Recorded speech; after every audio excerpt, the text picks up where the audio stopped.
Listen, it's going to be really hard for me, but I'm willing to take the L and to boycott Tarkov until this man gets his cap. Wait, you would do that? I'll take it for the team. You would do that for this guy? I would do that for him. I'm not a coward, okay?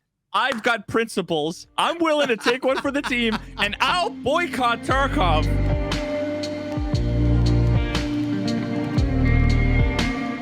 What's up, everyone? Welcome to the podcast, a show dedicated to talking about all the poggers things in life, like music, content creation, and video games. I am one of your co-hosts, JesseKazam. And I'm full.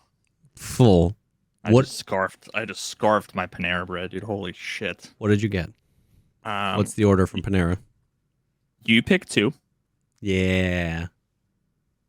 Because it's the perfect amount of food. Yeah. And I get the bacon turkey Bravo. Yes, dude. Now I get no tomato. Okay, I'll accept it. Because I don't fuck with tomato unless it's in ketchup form. And the chicken noodle soup, dude. Their newer chicken noodle soup. Yeah. They recently switched over to like a bone-based broth. I'm a fan. It's way better than it was like 3 years ago. I like their tomato bisque a lot as well. Broccoli cheddar's kind of a staple, but it's all right. They're like corn chowder is also really. Oh, I don't think I've had that actually. It's extremely good. Yeah, it's a little spicy, dude. I think Panera a little underrated. It's expensive, which is I think why it gets kind of the hate because it is kind of pricey. But I genuinely like Panera's food. Everybody calls it glorified hospital food, which is. It's high quality, fresh. It's always. I've never had a Panera order that was screwed up. Yeah, literally the only thing that varies with Panera is sometimes the bread has like a lot of it's got like brown sugar kind of like caramelized around the crust. I like that and stuff. Sometimes it doesn't. Yeah, that's it. Otherwise it's always fresh. It's never gross. I've never found fucking hair in my food. I like Panera. I think it's good. You know what's crazy? Me and my wife talk about this all the time. The You Pick 2 is the greatest marketing hack of all time because it's not cheaper.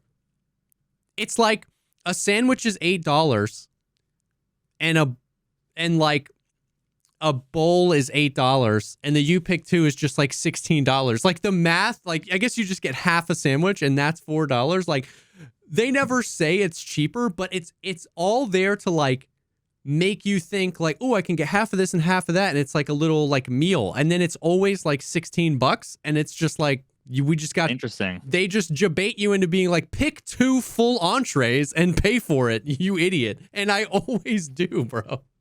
I always do. Yeah, I don't know. I never thought about it like it was a deal. I always thought about it like. But it's good. A cup of soup and half of a sandwich and like chips and a baguette or whatever is just the right amount. Like it is the right amount of food. It is the right amount of food. I wouldn't be able to eat a full sandwich and a full soup. Yeah, but it's good. Do you remember the whole like charged lemonade thing that happened like last year? Bro? Someone like died or like something. 4 people, dude.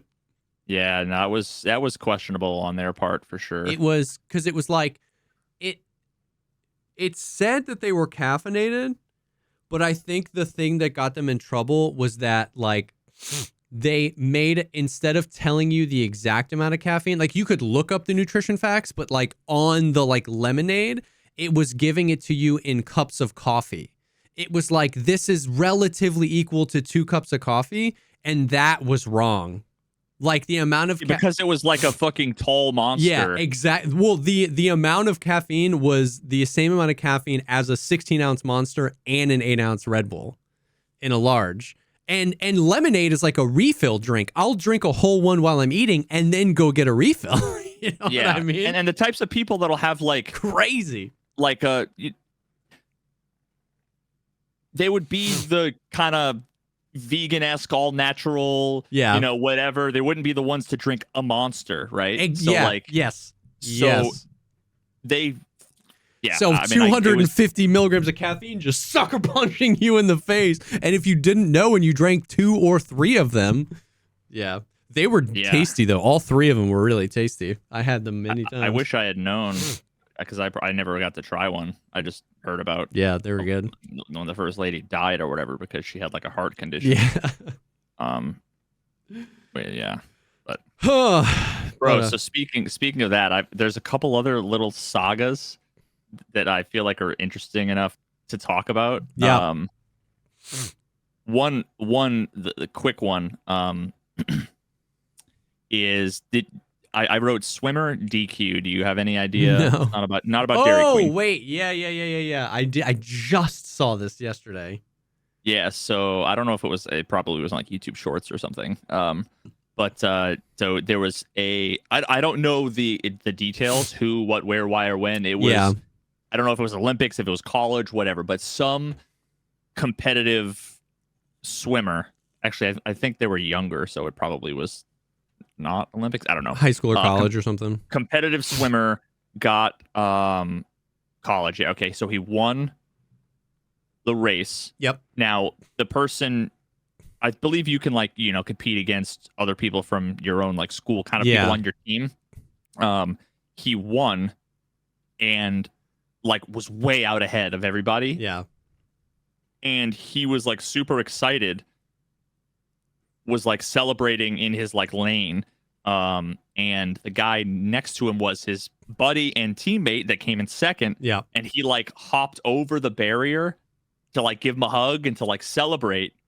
And after the race was over and they were like announcing the result, they disqualified him because it's against the rules to like go over into another person's lane before the race is over. Yeah.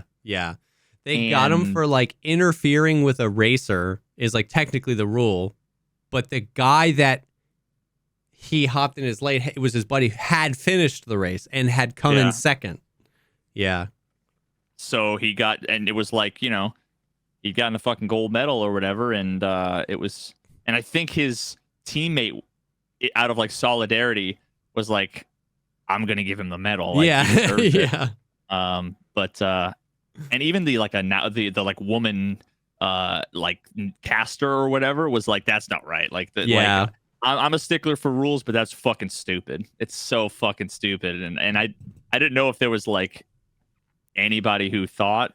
Yeah, no, I don't know. It's one of those rules where like, you got to draw a line somewhere, and I get why it's there, but it was crazy. Like that would be one of those things like that waited till the dude was done. I would wait and see if like one of the other coaches complained or something. Yeah. Then that would be enough. Like as a judge, I wouldn't go out of my way to say he broke the rules. Oh, apropos of nothing. Yeah. But maybe if some douchebag coach, because at least the coach would then get knocked out, by like the dad in the parking lot. Yeah. As opposed to the judge or whatever for being like a dickhead. But like, that's one of those things that I don't know, man. Unless there's like an Uber Karen coach on the other team. Yeah. I have a hard time thinking that anybody would be like, disqualify this guy. Yeah. So yeah, did anybody involved? Did anybody in the race? Was anybody happy about that? Because it's like no other school got to win, right? It was like the same school. His buddy won, so that school still took home the gold. So it's like I wonder, like, if anybody was happy about that. Like, it just probably seems didn't weird. Even notice. Yeah, honestly, I used to be on the swim team. I was the 8 and under backstroke state champion. Oh my god! 8 and some under, Veritas lore. My little blue Speedo. But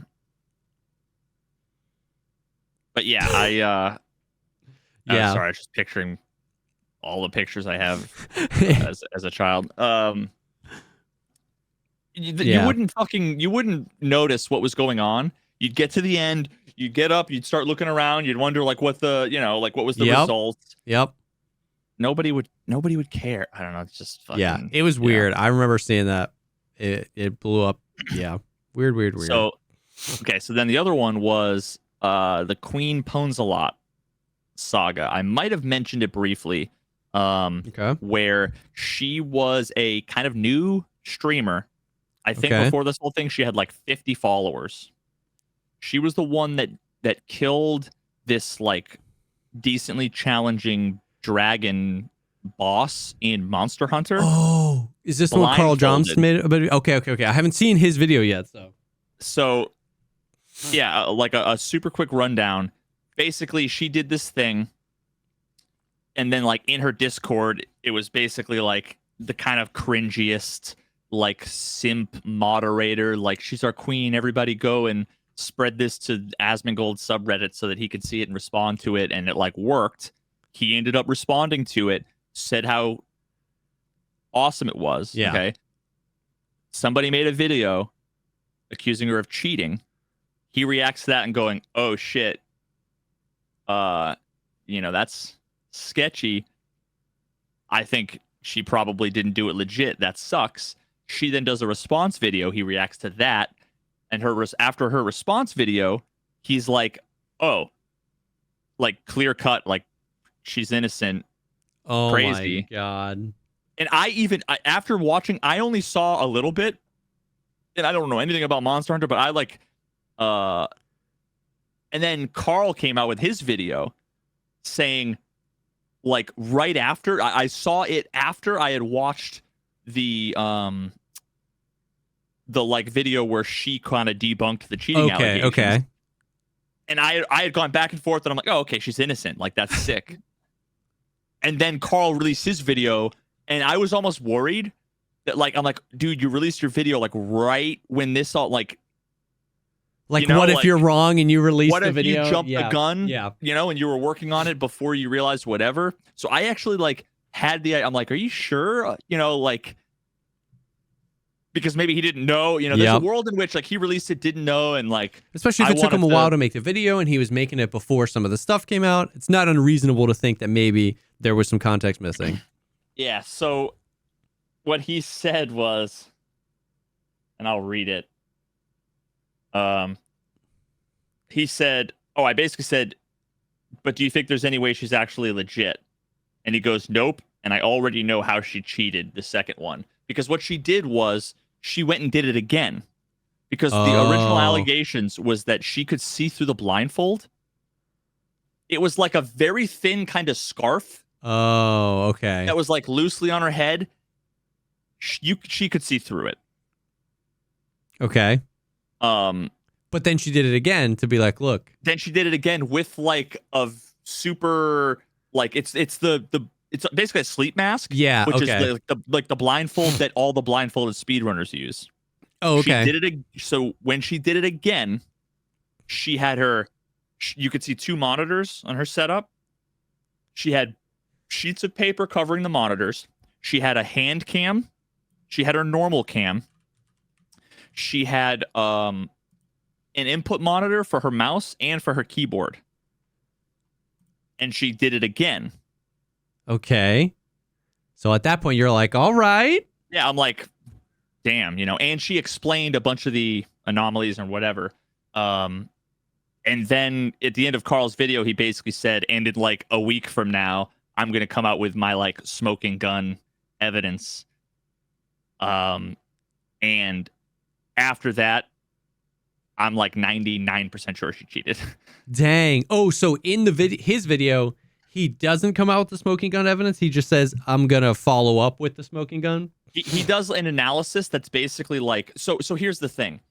I don't know if you've ever seen any blindfold speedrunning, but blindfold speedrunning is basically almost always based off of predetermined consistent setups. Yeah. Where like, if it's deterministic or like you always start in one area, you run forward, you like hit a wall that's kind of slanted and you keep going, and then once you stop, you like hit the corner. Yeah. You'll hear like a little thud, or you'll hear like your feet moving differently, and then you tap like left, and then that lines you up with the pole. You run until you hit the pole, you hear the thing, it's like very for sure ritualistic. That makes sense. because you're blindfolded.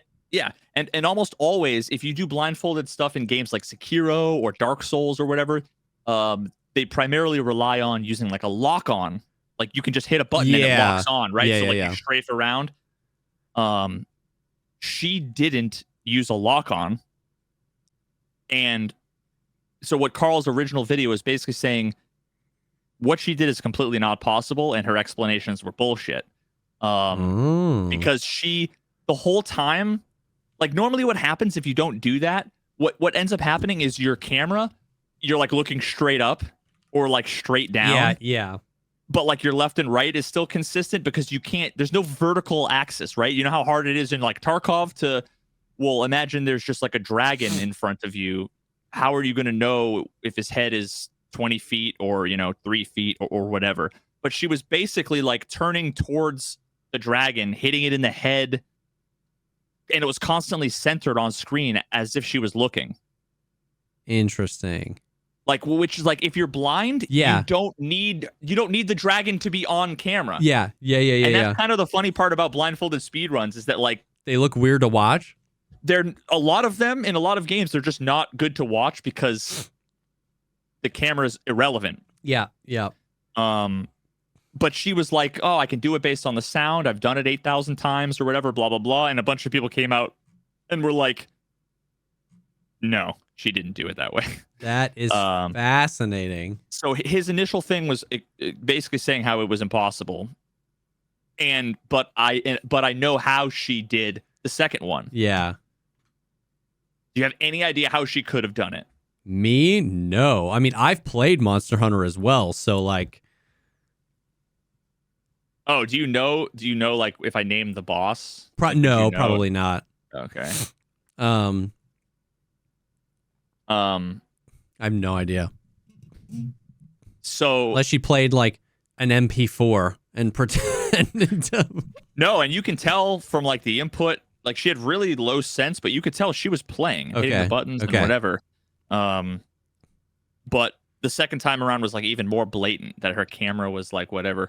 Well, what we saw from the initial videos, there was a lot of context like before and after that was missing. But Carl basically his analysis showed the whole thing. What you see that she does is basically pretend like she's like setting everything up, looking under the thing to try to make sure the game's all good or whatever, and talking to chat and saying some weird stuff. She puts the thing down, and then what she does is she goes, you see the mouse, go and click on something, and then hold down mouse 1 and move to the right. And then after that, she's all of a sudden keeps looking over here multiple times and is responding to chat messages over on. She never said she had a third monitor. Okay. And at one point she even like realizes, she like answers a question, then realizes like, oh fuck, and then like looks under the second monitor where her OBS is and everything, like, or was, used to be before, and like pretends like she's like, oh, what did you say? What was, it's like total damage control after the fact. She basically just had OBS running on her second thing, and then with that blindfold, you can like, with your head at a particular angle, you can just see through the nose thing. Oh, and so she was looking at her OBS preview? She was just looking at the OBS window. So she was playing. And there's like no delay. Not enough that it would be relevant, right? No, yeah. So, whoa. And her first blindfolded run, she was like this, but you could still see through it, right? Yeah. Her second one, she was like this, which is like looking through. And a bunch of speedrunners who play the game, they literally reproduce the same thing with the blindfold on, looking normal. At one point, one guy was playing what's that BR? There's like a bunch of slide canceling, and it's all like super Apex. Fast. Apex. It was Apex, and he was like at the shooting range, blindfolded, going like boom headshot, boom headshot, boom headshot, boom headshot. And he's like both of his monitors were off, and he's like takes the camera. He's like, because I have OBS on my third monitor.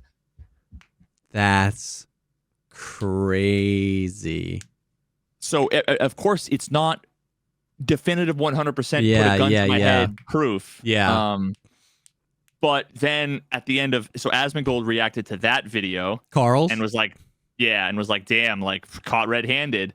And then at the end of his video, there's like 40 minutes where the like simp mod and other people from like her Discord get in a call with him and try to defend her. With Carl? No, Asmongold. With Asmon. He probably had 20, 30,000 viewers. and basically try to explain, and it's the most Yeah. I it's the can most only imagine. embarrassing. He was like, I know for a fact she couldn't have. I've seen her do it in person, blah, blah, blah. You know, and he actually like I don't know exactly the details, but it seemed like he kind of leaked that there was a third monitor. Oh, really? He was like, yeah, but because her third monitor, blah, blah, blah. He's like, so that she did have a third monitor because she never said that she had a third monitor. But like the mouse, like when you click mouse 1 and you move, you're clicking and dragging windows. Yeah. Yeah. You know, why would she be looking here, answering chat, like all of this circumstantial shit? Dude.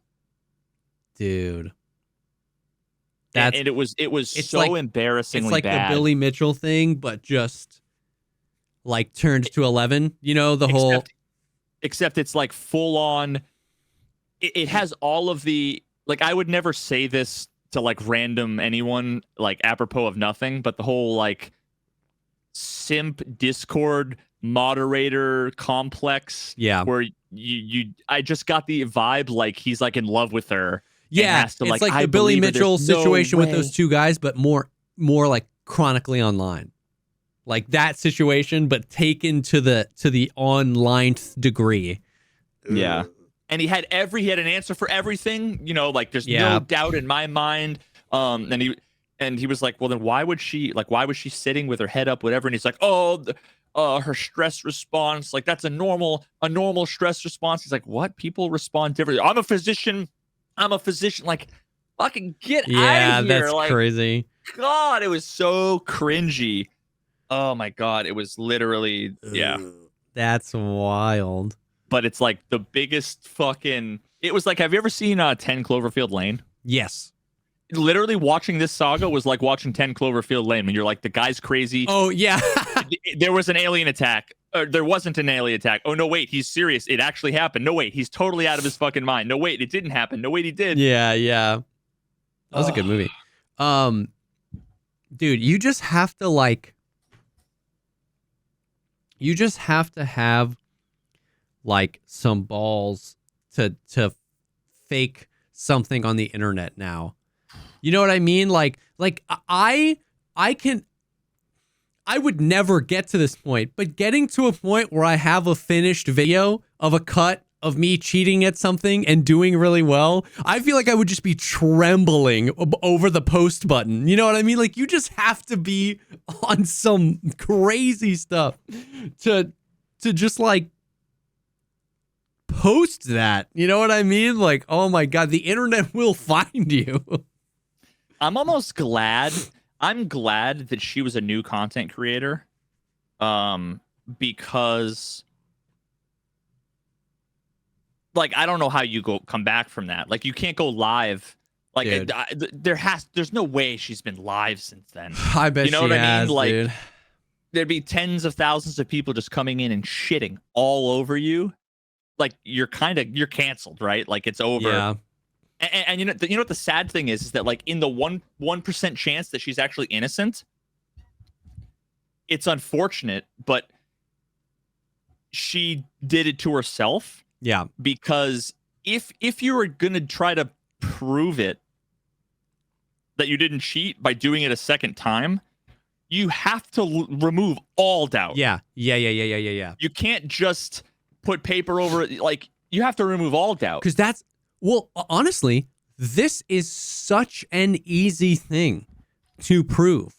Like, even if you did it and then people were like, oh, you did that. Like, oh, well, I'll do it with this blindfold. And if people are like, well, no, because you did that. It's like, just do it again. Keep doing it. Like, you know what I mean? Like, all she has to do is then get some like crazy, like really sealed thing, get a third person in the room, put a camera farther back to hide, like, it's really, like in this case, there are some cases that get weird. In this case, it would be unbelievably easy to show you're innocent and almost a little five-head to like leave some doubt in if you really are doing it, because it would generate crazy virality. And then you could just bust out the like camera behind, no monitors, people in the room covering and do it. And it would go nuts. But if like that's the line, this is how analog it is, literally just blindfolded, makes it easy to prove you're innocent.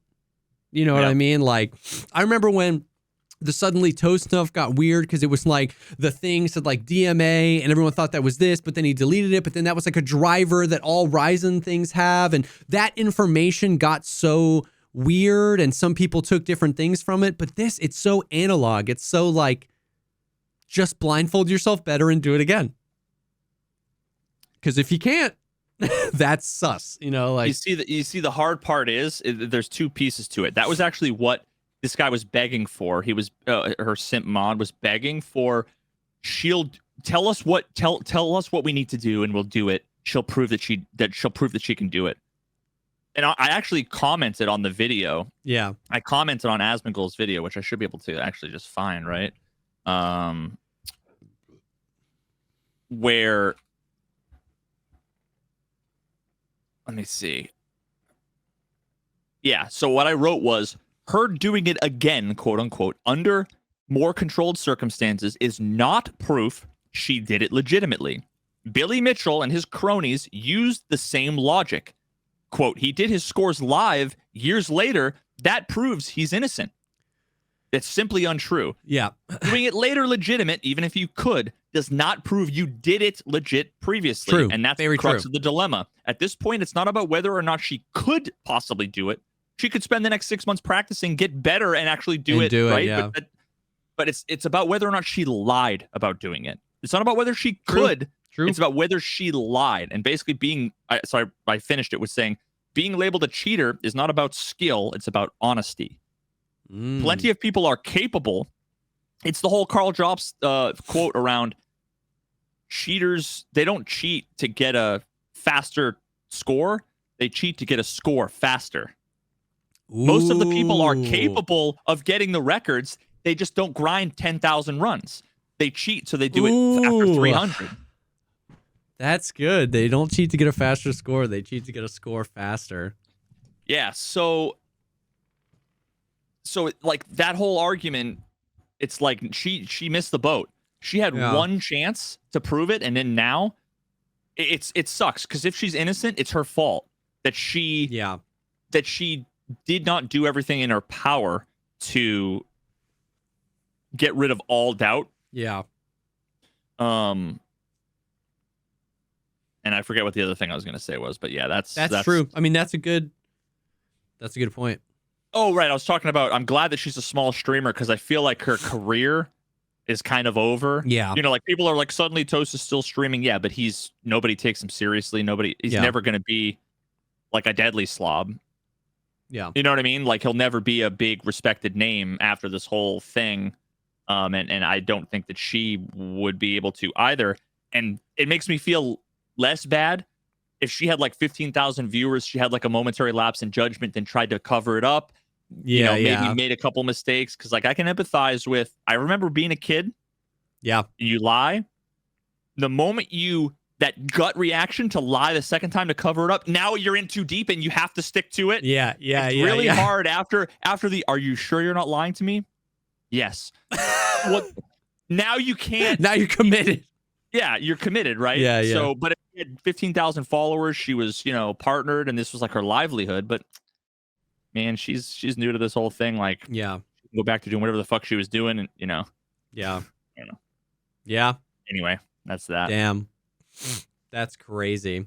I didn't realize it was that like wild of a story because I remember you saying last week you were excited about Carl's new video on the subject, and I don't even think I'd seen a video on it. I just heard about it, and so that's wild. That is wild. Yeah, I'll throw the video in the chat. Everybody should check out Carl's video. He just hit 1 million subs. Oh, shoot. That's sick. Yeah. That's sick. Congrats, Carl Jobs. A milli. A milli. So what's going on in fucking Tarkov land, dude? Pain and suffering. No, I'm just kidding. So escape from Tarkov. So actually before the arena, I know last week's episode was basically all about arena. Before that wipe, like a few days before, Tarkov actually redid. So they did that patch and then it messed everything up and they rolled the patch back. And we talked about how like I'm sad they rolled it back because some things were actually really good in that patch. Well, they redid that patch. So 14.1.1, that was like their second attempt to do it. So you know, a lot of the stuff, they messed with armor. So like rework the damage through layers of armor. Now when each layer is penetrated, the bullet loses some penetration power and damage depending on the characteristics of penetrated armor. That sentence is weird because that sounds like exactly how it's always worked. Fix an issue with missing blunt damage when hitting a ballistic plate. Blunt damage now decreases when the soft armor behind the when there is soft armor behind an unpenetrated component. Adjusted the head colliders like the ears and eye hitboxes. They did some stuff. Some of it, so like there was a little bit of testing on like it felt like the armpit hitbox got shrank and the ear hitbox got shrank a little bit, like how sometimes you could be looking directly at someone and hit them in the ears. You know what I mean? Like even if you don't see like that, like people have done some testing and it at least appears like those hitboxes have gotten smaller. Anecdotally, I feel like I have died significantly less to the armpit hitbox. Like that was the meme this wipe had been that, and I have gotten armpitted by many a scav. And anecdotally, since the patch, I feel like when I'm at the death screen, left armpit is way less common. Way less common. Now, I don't know how they do all this stuff and how they push all these knobs around, you know what I mean? But like the arms are back. Like armor is just like, and dude, and so like I don't get it because in all the patch notes it talks about like armor, like damage, like penetrating armor. When something penetrates, blunt damage when hitting armor. It's all talking about armor, but something is happening here. Like, so like one that friendly guy I think did really quickly was like he had an RSAS with M61 and he just had some dude stand to the side. So like shooting him in like the shoulder, and it took like 12 or 14 hits for the guy to die. Somebody did this and me and Valiant did it too, just for the memes. You know, the mounted machine guns. He hit me it took like 5 or 6 hits to kill me. Like I was just like tanking the shots. And once again, I don't know. What I thought was maybe they changed the like multiplier of blacked out arms, because like arms, stomach, and legs all have a different multiplier, right? For when they're blacked out on like what the damage ends up being. I thought maybe they changed that arm multiplier to like a 0.7 or 0.5 or you know what I mean? Like, but then apparently Airwing did some testing and it didn't. I don't know. All I know is that arms be tanking, bro. Arms be tanking.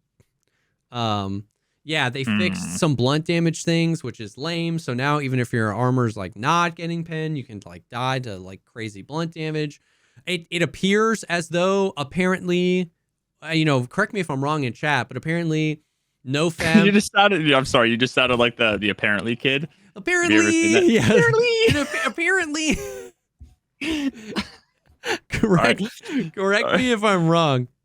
Correct me if I'm wrong, but I think NoFam and Airwing haven't been able to like get fragmentation to happen.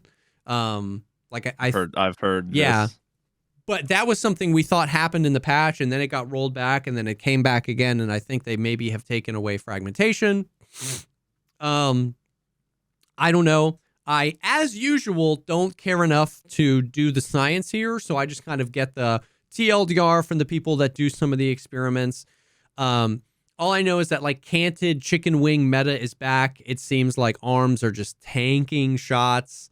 But I don't know what the but I just don't know what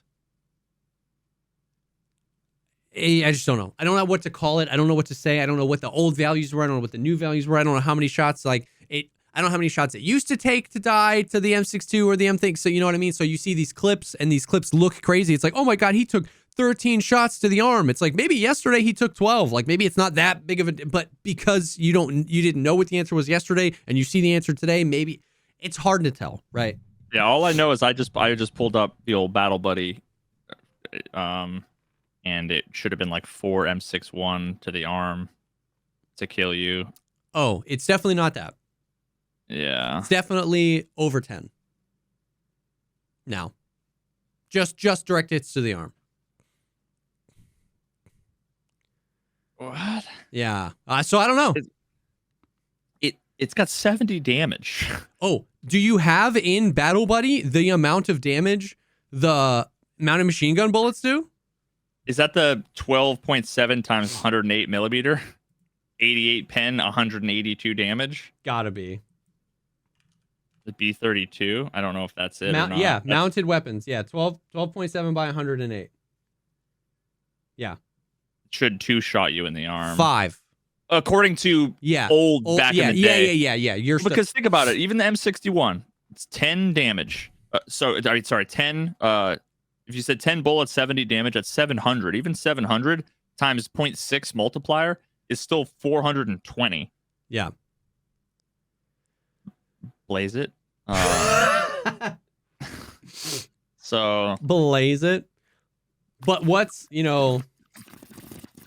oh yeah. Yeah, I literally have the clip. It's going out on my highlight video tomorrow of Velian shooting me in the arm. I think 5 times with the mounted machine gun. Before I died. Yeah, so I took 4 shots, which would be essentially 800 damage. 4 shots, because it literally does 199 damage, the tracer. So 4 shots, 800 damage. I had 28 HP left after the 4th shot. So what's 800 times 0.6? That's without... I typed 800 divided by 69. Sorry. 69? Also nice.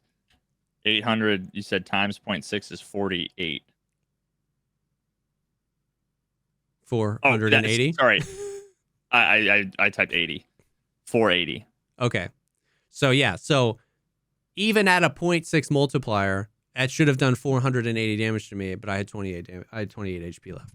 And it should have also done more than that because the 60 damage to the arm should have been unmultiplied. Right? It's 60 for the and then everything after that is 0.6. Yes. So yeah, so more than that. So it's weird. So they did something, and I don't know what it is, man. So it's hard because stuff gets moved around, time to kill, this, and that, and the other. Some it better, it's worse in some situations because it's weird. So like it always feels like this. You know what I mean? Like we never get like a good test. Because it's like we've wanted them to remove fragmentation for a really long time because I think that would help time to kill. You wouldn't. I haven't heard anybody say this, but you wouldn't be crazy if you then see a clip of a dude, M61 just nailing somebody in the arm and they not die, and you go, "What the hell did they do? Time to kill is too long." But it's like, what you may bring back fragmentation, but you're not like getting. It's not a 1-to-1, so it's hard. Like time to kill is always swinging around, and it's always been like that in Tarkov, right? Like you've always been able to take PST, GZH, and just like 38 shots to the leg before they die. But it's been varied levels of consistency, and so now we're in another weird spot where some things feel better, like fragmentation is being gone. There's more blunts damage now, which feels weird. The arms are absorbing a crazy amount, but that might be because the arms have a bigger hitbox and the armpit has less of a hitbox, so we're dying to 1-taps less, but it just like seems like the pendulum never rests in the middle, you know what I mean? It's like 1-tap city or... I'm shooting this guy 800 times. So and at no point at any part of the process between from when I had a fucking calculator and everything was working exactly like we thought, all the way to they then change the way it works. They then break the way it works 75,000 times. Yeah. Then they change it and break it and change it and break it. And at no point in that process have we ever known what the intended behavior is. Yes. And real quick, correct. Did you see the tweet that we got from Karapi, we both got tagged in. He basically said, I swear, JesseKazam and Veritas, you need to read this. Dota is adding some features to be live tested by players who want to do so. This is how Tarkov should communicate each change they make on their patches. They literally asking the players what they want to test. I'm going to read one of them. Okay. Modifier key filter bindings. So this is like the initial set of Dota Labs features included. So this is like patch notes basically for changes. Targeting commands in chaotic environments can be challenging, and misclicks can be devastating. So, first of all, they already recognize how hard it is as a player while also empathizing with the player. Yep. Dota does the best it can with your inputs, but sometimes it really does look like you wanted to Laguna Blade that creep. I'm just guessing. Yeah, there's some context there. I don't get it. That's like pwn that noob. Or, yeah. I'm sure the creep is like a mob or whatever, right? But this new feature allows you to bind modifier keys that, when held, will force your target selection to enemies, allies, creeps, or heroes. Which targeting methods are the most and least useful in practice? What are we missing? So it's like, we made a change. This is what we want. These are the questions we want you to answer. Oh, what? I can imagine that in a, in a patch note. I want to read a couple more because this is just so satisfying. High visibility local hero health bar. Dota team fights can be hectic, and sometimes in the chaos, it's hard to keep track of your hero. This option significantly changes the styling and readability of only your hero's nameplate. Does this help, or does it introduce even more visual chaos? Overlay map. It's sort of just like the mini map, but it's large instead of small, and transparent instead of solid, and is full screen instead of being isolated to the corner. We have a bunch of questions, including but not limited to, is it helpful for your playstyle? How do you interact with it? And what do you wish it did? Can you imagine knowing what the changes were, knowing the reasoning behind those changes, knowing what they want from you, and knowing what questions they want to be answered for themselves going forth? I'm crying. There's a tear. Yeah. The dream. The actual dream, dude. To like acknowledge the problem in the game, like that first one. You know, saying like it can be complicated, acknowledging like, hey, there can be a visual clutter, and like aligning, and everything can be devastating. You know, we got the news, what was it, like 2 weeks ago, that the dude, I don't know if you saw this, I don't even think we talked about this. The dude turned in the collector, got an error 228, and didn't get his kappa, and got an official support message back saying we don't recover lost items. Sorry, it's beta. Yeah. So these guys, we have them in patch notes, we saying like, we understand like this happens and it's devastating when it happens. You know what I mean? Like, so that's just, yeah, that would be really nice. That's like the kid losing his gold medal because of some stupid ass rule. BSG. If you gave a Kappa container to Pestily 5 years ago when you first introduced it, give him the fucking item. You know how to do it. It would take you 2 seconds. Just do it. It's an easy PR win. The first Kappa container ever in this video game was given by a dev to a streamer. And this guy that actually accomplished the goal can't get his? Nope. Not buying it. And it's not like they can look at it as it's not like he's lying. Correct. They can look to see if he has it. You can't trade it or sell it. The dude's response wasn't like, F you, blah, blah, blah. The dude said, can you reset the collector? I'll go find the items again. And they said no.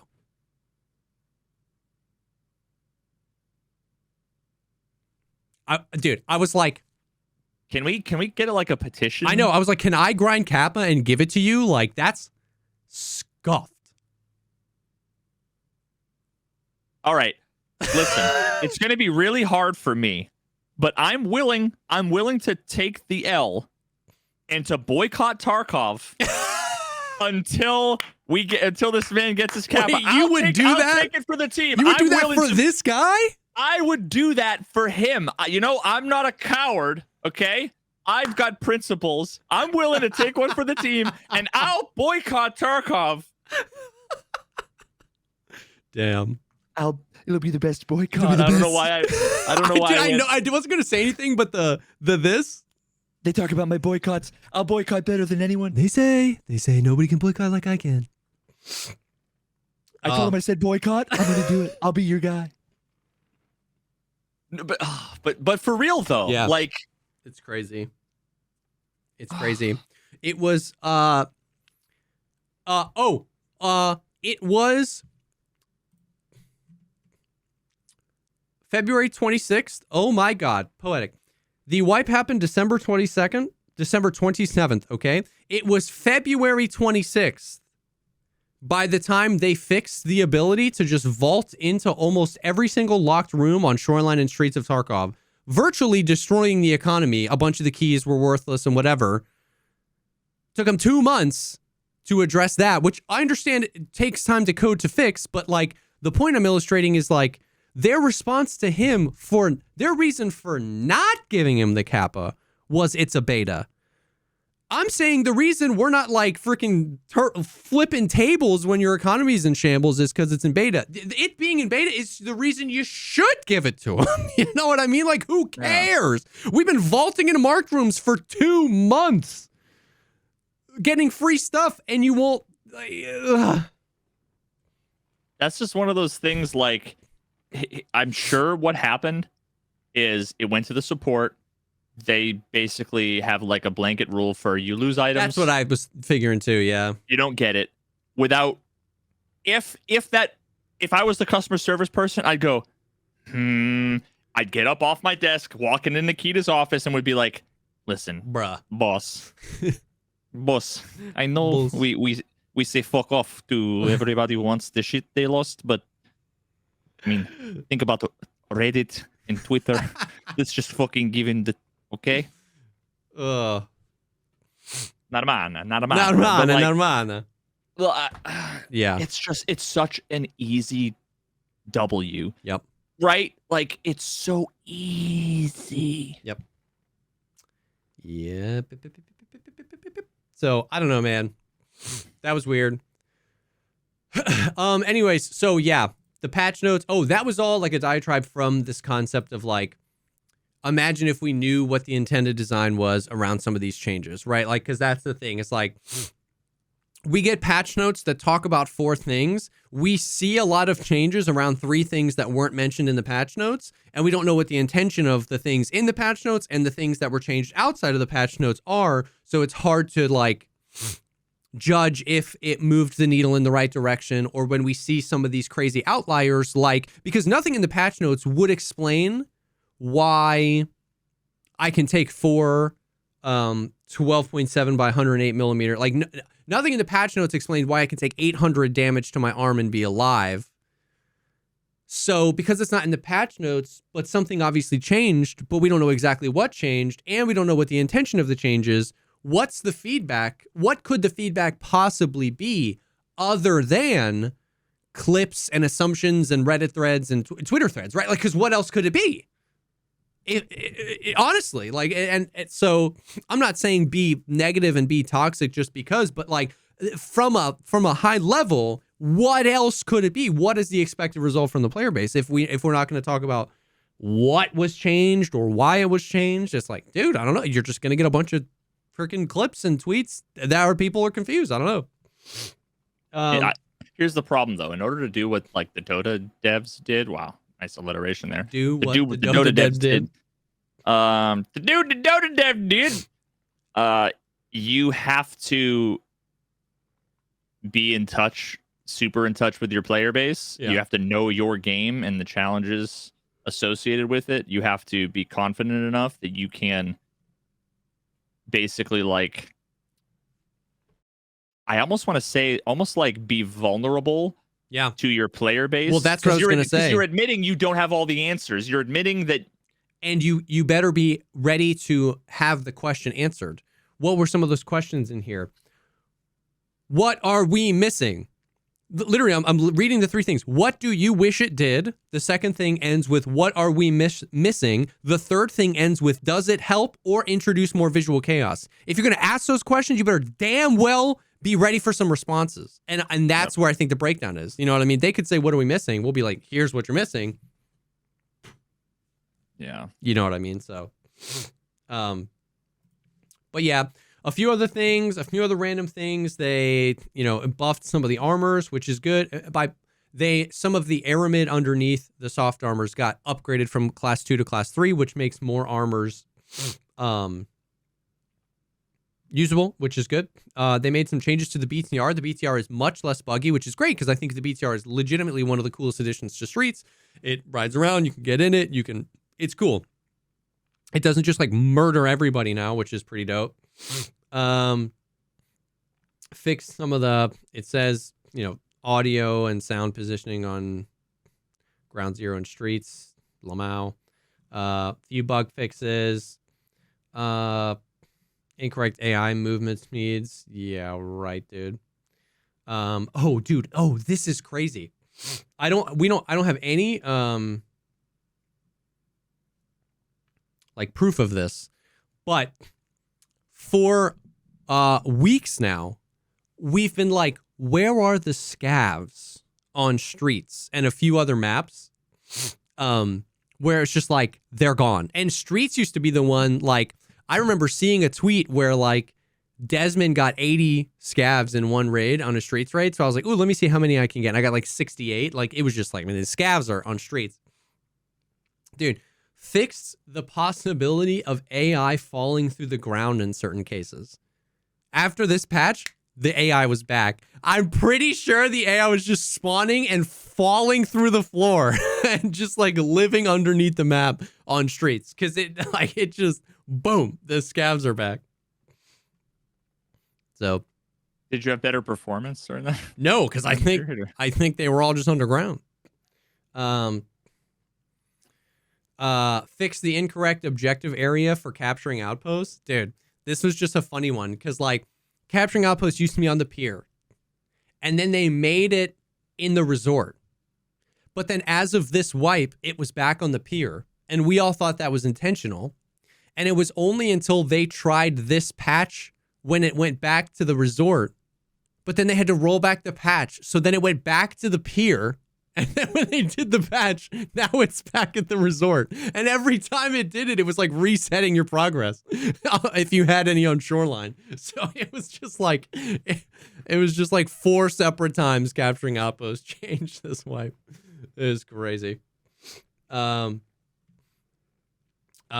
boom, boom, boom. The only other things worth noting are fix the algorithm of fog generation and its density on locations. That definitely broke the algorithm of fog generation and density on locations. They had to do a follow-up patch because they alpha tested that at the TwitchCon in that bar that one night with me, you, and Sealable. Dude, you couldn't see I was literally sitting. I'm sorry, I have to interrupt to tell the story.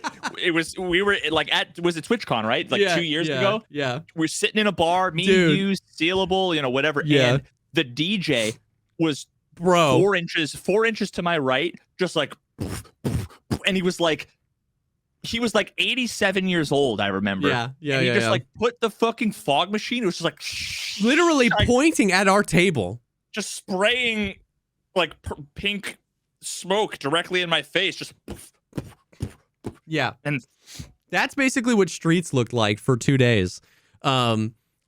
I noticed immediately. I spawned into a Streets raid and I was like, was there just a fire? Like, you know how like if like 3 blocks away there was a huge fire for like 2 days? Just if you look that direction, it's like black fog. You know what I mean? It's not just like, a low cloud. It's like black fog. And I spawned into a Streets raid and I was like, what did they do? You couldn't see 27 meters in front of you. It was just this black soot. It was super weird. But was that on just one map or was that? It was, I don't know, because I pretty much only play Streets, so. I was going to say, like, is that, how people were saying, like, oh, interchange looks way nicer now, all this stuff. I'm like, could it literally be it looked nice by accident? Yeah, I'm sure. I would vomit, dude. And then the other fog thing, bro. Damn it, I don't think I have it. Dude, there's a clip. There were 2 clips of Willers. Dude, the fog on the horizon was tied to your eye line. And when he leaned, the stretch of the entire map, the fog, would lean with him.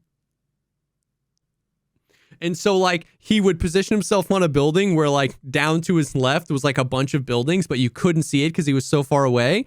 And he would look this way and then lean, and then it was perfectly clear. You could see everything. The fog, dude, it was crazy. He was like, what the hell? Dude, I was like, that is the most spaghetti code, like, nonsense. This is what I said about that. I said if you gave 10 BSG devs 3 weeks, they couldn't do that on purpose. Like, that was just like some freaking wires crossing. Dude. Bro, I'm pretty sure I was just watching a flat Earth debate where they were talking about the luminiferous ether plane above the flat Earth. The luminiferous ether is exactly. Is BSG trying to? Are they telling us something, bro? Dude, it was flat Tarkov. Crazy. So, like, 2 days later, they did a patch and fixed the fog, the leaning, and the, like, it looked like it was on fire. It's so unfortunate, man. Like, do you think that Tarkov is so foggy? My brain would think that the fog would tax my system. Do you think the fog is there? Is there something I'm missing where the fog prevents me from seeing things, so therefore they don't have to render? And are they trying to save performance there? It's, I mean, with my limited non-game developer knowledge, there's a world where I'm sure the fog has some kind of performance implication. Although not if it's like, that just makes me think that that they did like the easy non-dynamic complex fog, like maybe but there's a world where there's like a noteworthy performance hit by having fog. There's also a world where they can artificially turn down like the LOD and the shadow detail and all of those things. They can crank it down without you noticing it, because I think the fog is bad all around. And what I get frustrated when I think it's bad and it's taking my frames.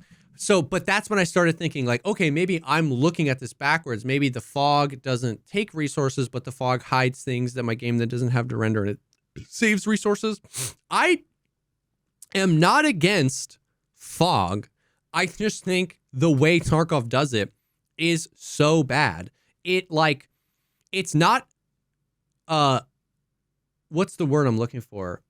It's not aesthetic. It's not a vibe. It doesn't, like, I can't find the word. I literally just had it and it left me. But, like, it doesn't give, like, a cool feeling to the map. It's weird. Like, some fog on foggy days is like, yeah, like that it's atmospheric is the word I'm looking for. Sometimes it can be. But, like, in Tarkov, literally, I was on Streets. And Streets is a really good map to show this because not many maps have verticality outside of the map. So I got my voodoo, right? And I scope in, and like 20 feet in front of me, I can't read the graffiti on the thing. And I don't move, and I just look up. And you just look up past the fog, and you're like, that skyscraper in the background, I can count how many AC units are on the windows. It's like, it's not realistic. It's not immersive. It's not atmospheric. It's just like, I just can't see. And the distances that are used are just crazy. You know what I mean? Like, go outside on a clear day. You can see 100 meters, man. Like, I just promise you can.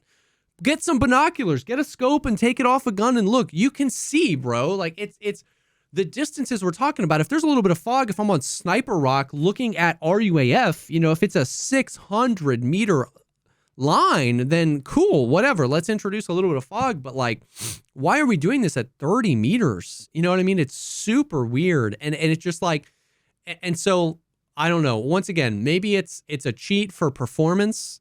And I was looking at it kind of backwards, but it's just weird and bad and over. It's just over the top. You know what I mean? I don't like it. And on Streets, you can just really, really tell because all you have to do is look up. And you can find a skyscraper and you can count the windows. I can count the fire escapes on those bad boys 600 meters away. But I can't read the graffiti. And then separate from their intended design of like how densely fogged they want it, the generation of that fog is scuffed. I was on Shoreline today and I was getting a little sassy because like I think flashlights are like OP in Tarkov, and every time when I get frustrated when it's like sunny day outside and some dude 20 meters away, peeks me with his flashlight and I can't see him at all. I'm always like, and people outdoors, the sun is in your eyes and you're blinded completely. And people are always like, dude, these flashlights, man, have you ever taken an X400 or Surefire and shined it in your eye? They're meant to be so bright, whatever. But I was in Shoreline because I played Shoreline all day today. I literally took out my rangefinder. I was in the middle of East Wing and it was 27 meters to the wall in front of me. Okay. 27 meters to the wall in front of me. And there's graffiti on the wall.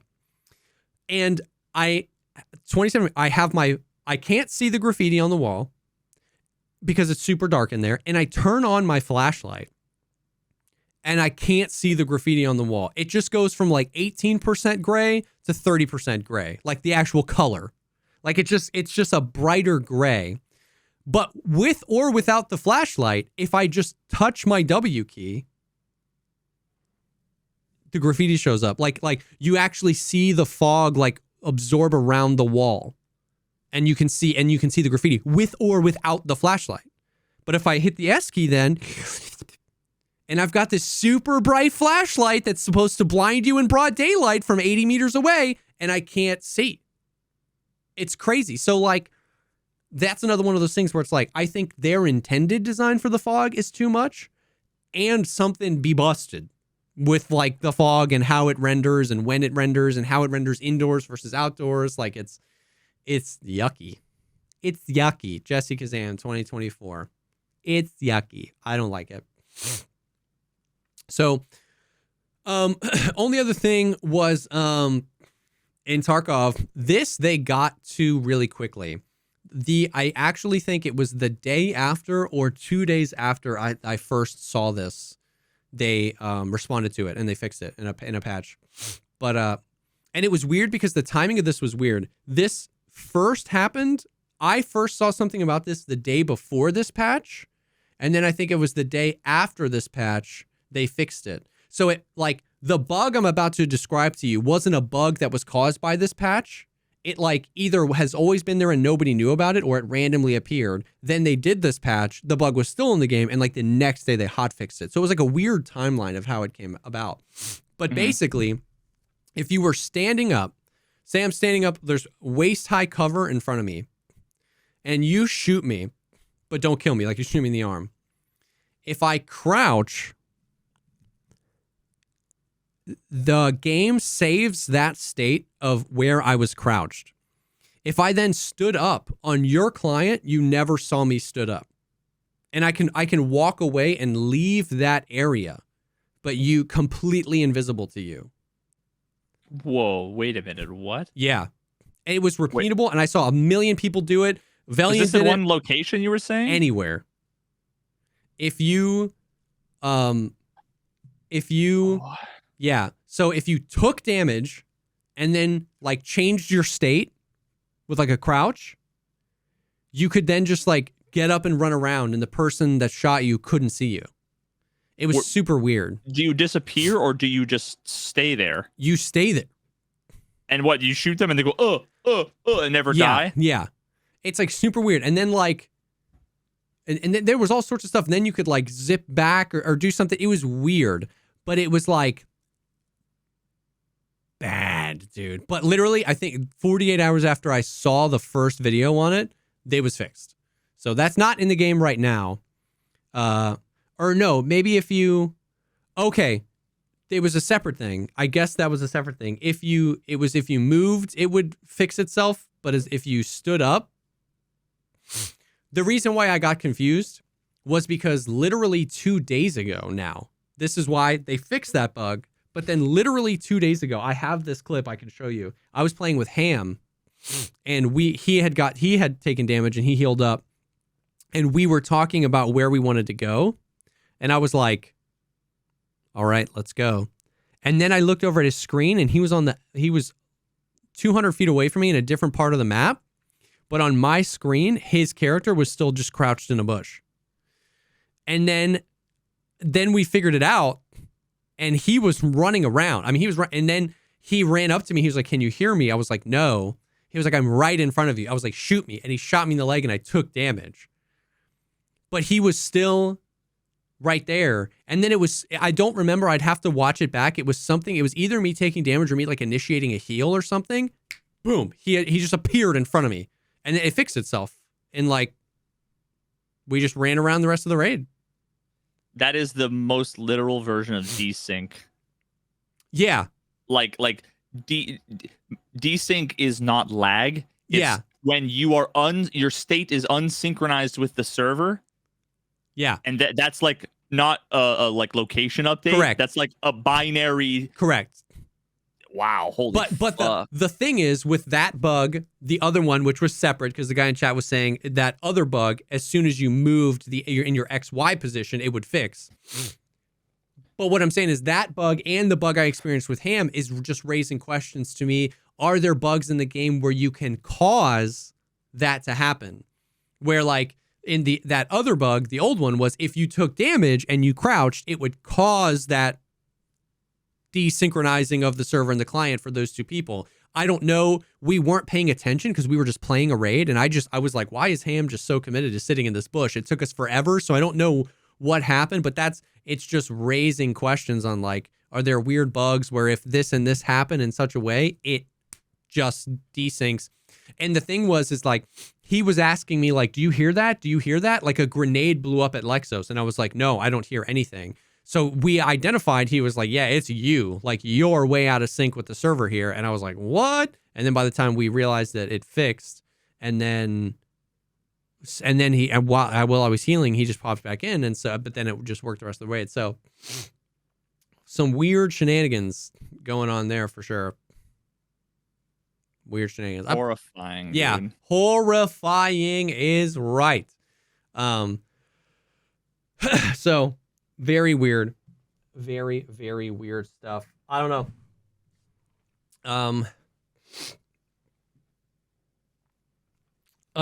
Yeah. So weird stuff, but that's pretty much that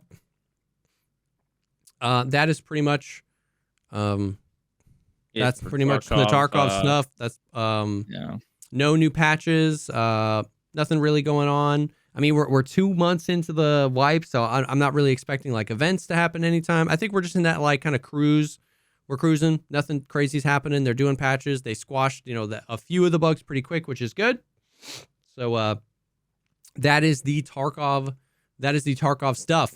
Before we move on, I do want to take a quick second and thank the sponsor for today's episode, and that is Athletic Greens. I personally first gave AG1 a try about like a year ago now, actually, just as a degenerate gamer who felt like I just felt bad and sick all the time. And I just legitimately remember feeling like I don't consume like sustenance, like vitamins or minerals, like Hot Pockets and leftover pizza 24/7. I was just like, there's like a world that I'm not getting.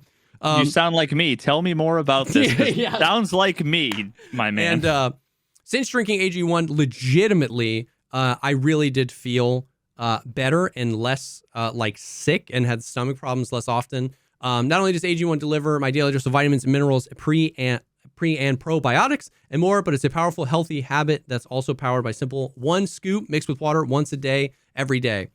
So my experience with that was legitimately good. I think, with this kind of stuff, there's never like, I never want to be that guy that's like, there's a magic bullet. This is like full body health in a bag. For me, it made so much sense because literally I felt bad and sick all the time. This is something that provides a whole lot of things that I'm not getting in one thing. And I started doing it, and I started doing it consistently. And like legitimately, I felt a difference and I felt better. And I think like even when I was talking with some of the Athletic Greens people, like talking about how it was a step for me to like motivate me back towards eating healthier. Because it was like, I do this thing and it makes me feel better. I wish I felt like this all the time. Maybe I should stop eating exclusively Hot Pockets. You know what I mean? So it was like, as a stepping stone and as something that can supplement and is easy, and like they said, a habit that can be formed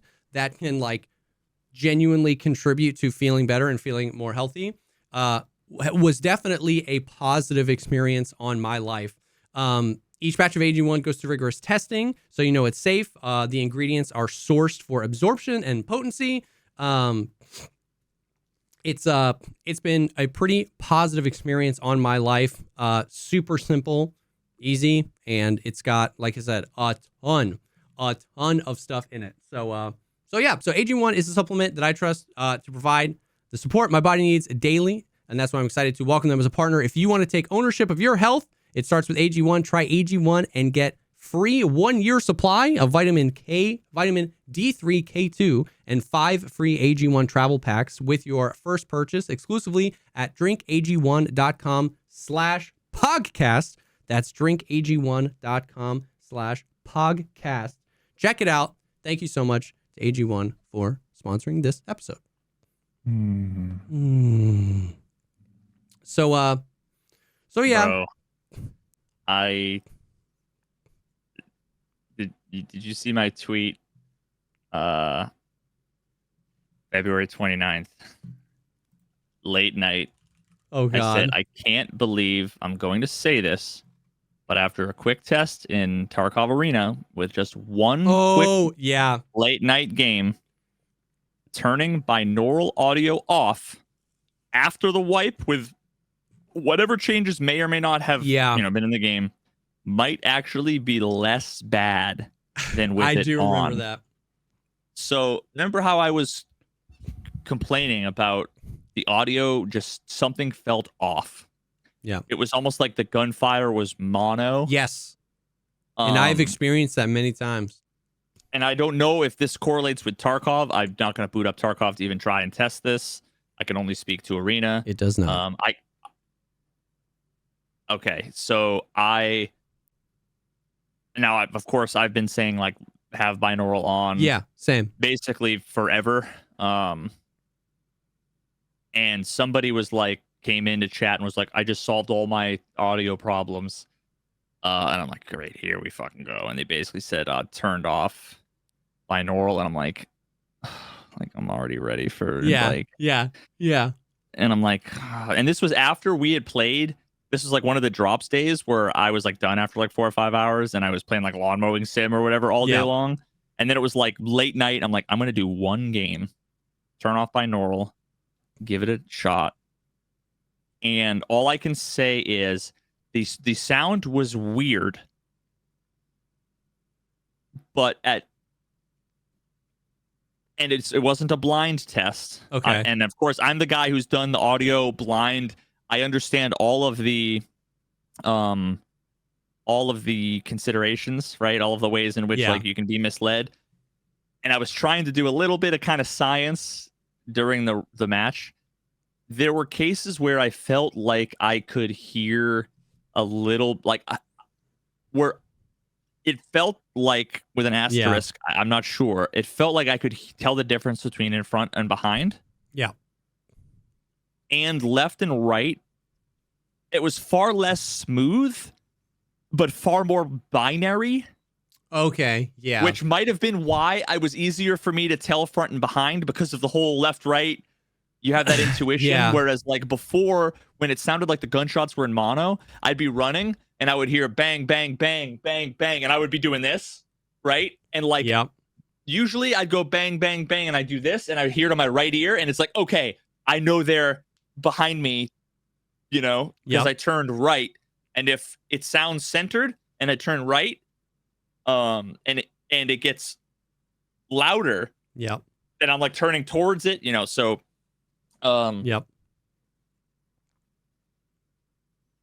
and all I can say is that in that one game, it was weird. It was a little awkward sounding, but there was no ambiguity. At no point did I feel like I couldn't tell where anything was coming from or where I was being shot from or anything like that. So for all I know, they put an exclamation point before the variable, which is basically like not, instead of, it's false instead of true, maybe they made it so that binaural's off when you click the box off, or when you click it on, or I'm like, I don't know. But for some reason, it seemed better with it off. I feel like they broke something. Yeah. And I hesitated to say this. But I'm like, listen, it might be 3 years before they fix whatever this problem is. Yeah. It might be a bug that they fix in a week, and then my temporary advice to like turn it off is going to be bad advice after that. Yeah. You know? Yeah. So I turned it off. I turned it off, and it definitely didn't feel any worse. If anything, I think the checkbox doesn't do anything in Arena, or like I think at best it doesn't do anything, or it was better. I clicked it off by your recommendation, and then just like didn't pay enough attention. All I knew is that all day I was still yelling that the audio sucked, but it definitely didn't feel worse. Did you restart the game? Because I almost forgot. Yeah, I did. Okay. Here's what's crazy though, is that it made so little difference to me. Once again, I wasn't paying a whole lot of attention, but it made so little difference that I was starting to wonder if the box did anything until I booted up Tarkov. I booted up Tarkov, forgot that it shares settings, and played for 2 hours where non-stop I was complaining to chat. I said, what did they do to the audio? They updated the audio today. Like, I was there's one config file. I was hyper aware that something had changed in Tarkov. I played Arena for 3 days. You said, turn it off, see what happens. I turned it off, couldn't tell a difference. I booted up Tarkov, hadn't played Tarkov for a week. And immediately, and it was like 2 hours later, Reverse was like, didn't you turn binaural off in Arena? And I went to the settings. Sure enough, boom, right back to how I was used to it in Tarkov. So like, that proves that something is weird in Arena, because I was starting to wonder if I would have been able to tell. But after a week of not playing Tarkov, I was immediately aware of how different it sounded with binaural off. So something's weird there for sure. Okay, yeah. So I mean, that leads me to believe that the audio is different. Yeah. Because I was thinking that like maybe because I haven't played Tarkov in a while, and I was thinking like maybe Arena got Tarkov's audio. Yeah. And I just remember Tarkov's audio being scuffed. So I just yeah, I don't know. So I don't know. Yeah. Who knows? Maybe the next time I get into Arena, I'll like mention it to Nikita or something. Yeah. Did I talk about on the episode after the wipe for Arena that my first game? Remember how I've always been the one that's like, I've played 10,000 hours and I've never seen a fly hacker? Yeah. My first game of Arena after the wipe, I'm playing on Bowl. And the first round, my teammate goes, no, just teleports 80 feet in the air across the way, and I just see, this is before the countdown has even started. Boom, dead, boom, dead, boom, dead. And I'm like, you fucking piece of shit. So I'm VoIPing, I'm talking a ton of shit to the guy. I'm like trying to kill him before the round. And he was like zooming up all the way around like the fucking stadium, so it was like impossible for me to kill him. Bro. So I instantly got onto fucking Telegram and start messaging my contacts at BSG. I'm like, this guy in my game right now is cheating. Like, here's his name. And I was playing against Nice Guy, who was on the other team. Oh my god. And we were talking a bunch of shit to the guy, and the dude was like, yeah. I'm like, dude, what's it like knowing you're not going to get through the first day of the wipe? Like, your account's not going to survive. And he's like, yeah, they're not going to do anything, blah, blah, blah. And I'm like, brother, man, I'm talking to Nikita and friends as we speak. What's it like knowing that your account isn't going to last? He's like, man, they're not going to fucking listen to you, little bro. I was like, brother, you picked the wrong game to fucking rage hack in. By round 4, he was disconnected from the game, permabanned. Hell yeah, dude. I was like, that felt good. Felt real good. Oh my god, that's crazy. What a clown. What a clown. Dude, I will say I've had more sussy-wussy experiences this week. in Tarkov. I don't know if there's some freaking something happening, but it's been yo, I yesterday yesterday I was playing. I was a scav, and when I'm scavving on streets, I'm just like running, right? I'm running for shots. I hear shots. I run over. I see this dude standing over a body, and he's got one of those like cartoon masks on, you know, the big one with like the big red nose and stuff like that. And I was like, oh, and then he shoots me and kills me, and I was a PMC. And I was like, the mask saved him there. I was like, I thought it was a scav. Like, I didn't want to lose my karma, and I hesitated, and it saved him. So I was like, he was wearing that mask, right? So I clicked inspect profile to see and make sure he was wearing that mask. I have 750 PMC raids in the wipe. I think 900 total between PMC and scavs. I inspect this profile. Nothing suspicious. Just, he killed me. I wanted to see if they had the mask. Dude, 3,200 raids. 0.5 KD. Like 700 run-throughs. I was like, like 200 hours. I was like, I don't know about that. Like, it was crazy. You know what that makes me think? That makes me think he was botting. Yeah. Running those macros that you spawn into factory and like forklift or whatever. Yep. And you sprint around to like level up something. And then he probably like, it probably doesn't, it's like not configured to like throw a grenade at his feet. Yeah. So then he like comes back, sits down at his thing and like exfils or something. Yeah. It was so that something his like weird. survival, was the survival rate like mega low? The survival rate was low. Yeah. So I wonder what the run-throughs even do. Like, it was just so funny because I wasn't even suspicious of him. I just wanted to see if he was wearing the stupid mask. And then everybody was like, hold on a minute. So I was like, I think we're going to send a report on this guy, boys. It was wild, bro. Wild. So, yeah, I don't know. It's been a little oofy these days. He was wearing the mask, so I was right in hesitating.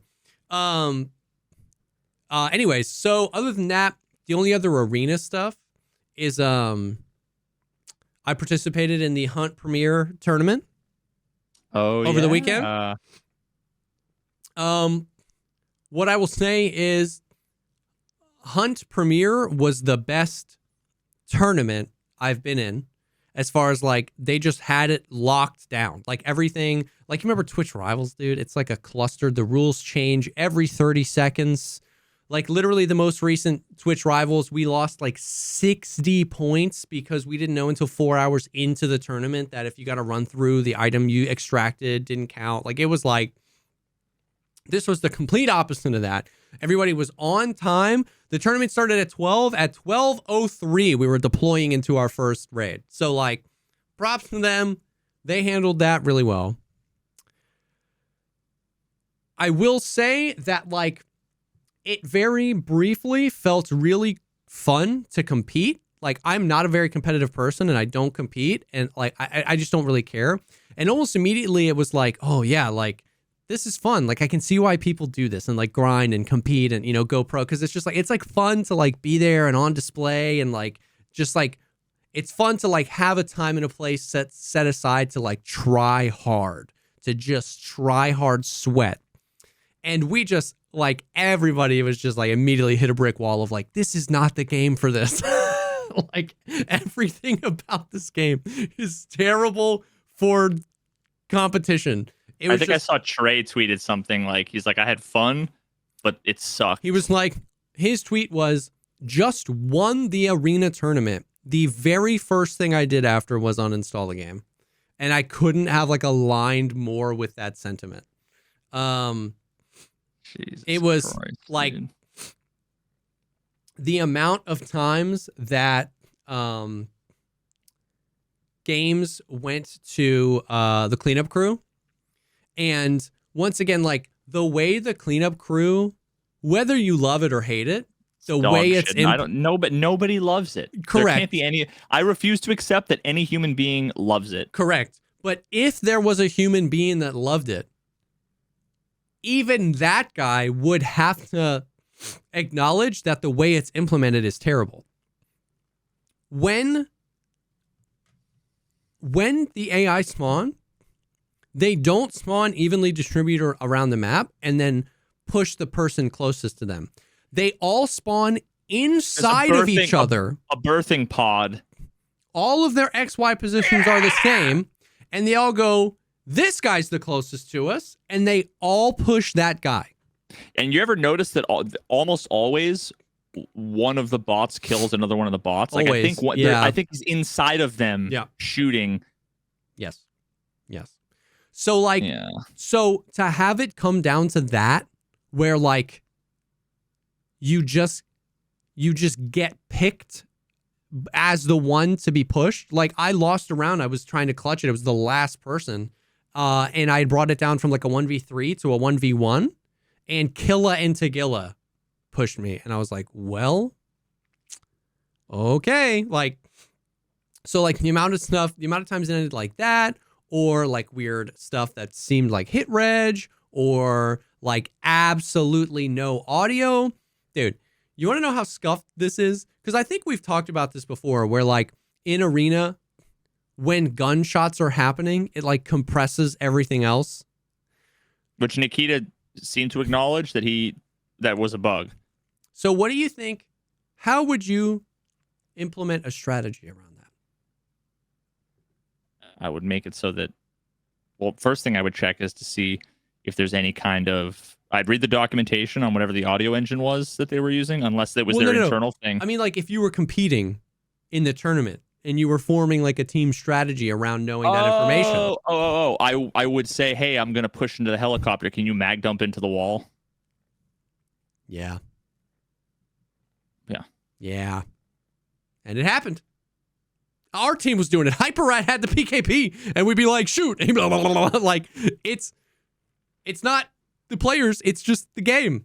It's like, it's just not, it was, what was nice was that like everybody that competed kind of like knew what we were getting ourselves into, right? So like, there wasn't that much salt because we all kind of like, you just know, you know what I mean? So we beat Blueberry Gabby's team day one. That meant we moved on. We lost to Trey and Hutch's team day two. Then we played Blueberry Gabby's team again in the losers bracket. We lost to them. It was all GGs. Everybody played really well. It was nice. I was just excited. A, I was getting kills, and B, we never lost to a 7-0 shutout. It was always like, because in the tournament, it was 1st to 7, not 1st to 5. And so like, every time it was like 5-7, 6-7. There were a few games where I went 6-6, and then, you know, one person 4-7. So like both teams. So it was pretty even. It was pretty fun. We ended up coming in third. It was like. What percentage of the rounds went to cleanup crew? Man, hard to give a percent. I mean, probably like 40%. Okay, that's lower than, I think, probably because my guess is that whoever was invited to take part in that event is a different crowd than like the people that I played with in that tournament. Yeah. These weren't like teams. It was like captains, and then it was just picking homies. I had never once played. Endra was our team captain. I've never played with Endra. I've never played with HyperRat. I've never played with Voither, and I'd never played with Vonza before. I know who all these people are, and they're all cool people, but it wasn't like serious. You know what I mean? So if Virtus Pro was playing, 90% of the rounds would have went to clean up. Yeah, so like the people that we played in the tournament that I was in, like they had grenade lineups. Yeah. Like with timings and shit, right? Yeah.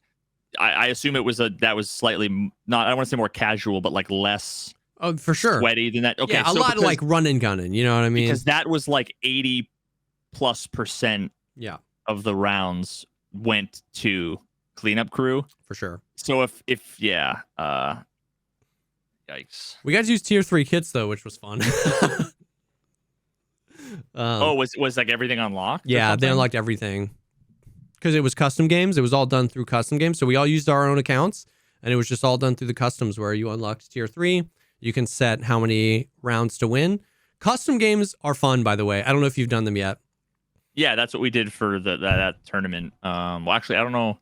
Well, yeah, they were custom like games. You had to like type in you have to choose the server, and they like expanded on them with the wipe. I don't know what you could do before, but now you can select what tier kits are unlocked for everybody participating. Yeah, we didn't have that. Yeah, you can select how many rounds to win. You can select specific map. You can like select a lot of stuff. Also, spectating is crazy, dude. We were doing practice. Right. We were doing practice rounds for the tournament beforehand. Bruh. I was like, it was my last one, and Glorious hopped in, so we had 11 people, and I was like, yo, put me in a spectator. Dude, you go in, you hit like F or something, and you separate the camera. I was just flying around getting footage, dude. It was sick. I could do that all day. Were there any? I doubt that there were features like depth of field or like you could change. Could you change the speed that the camera moved? You can change the speed. The scroll wheel. Yes, you can change the speed. You could like slow pan. It was sick, dude. I was like, dude, it was sick. I was waiting like a round would start, and I was low, and like the garage door would open, and everybody would run out, and I would back pan and then up to a top down. It's sick, dude. It's sick. Have I not been saying this for years? Ever since I did my Mordhau one like 5 years ago. Yeah. Dude, it was so like I could all day. Well, customs are just fun because you can use tier 3 kits and play with your friends.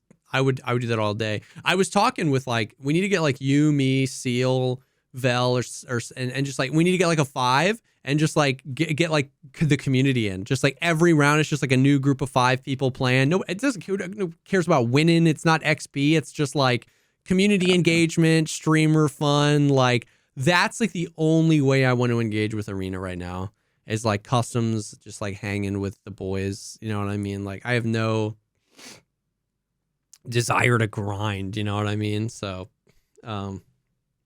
yeah, it was. So the tournament was one of the things of all time for sure.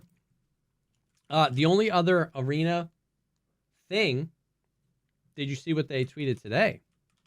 Negatory. At 10 a.m. Eastern Standard Time, which has already happened, we are planning to install a technical patch in Escape from Tarkov Arena. The patch will take approximately 3 hours, but may be extended if required. The game will be wiped. LOL. Imagine. These are the patch notes. This update will focus on fixing issues with hit registration. End of patch notes. Are they trolling me, dude? Dude, that's it. Are they trolling me? That is the ultimate troll. Yeah. So I think that's our confirmation, bro.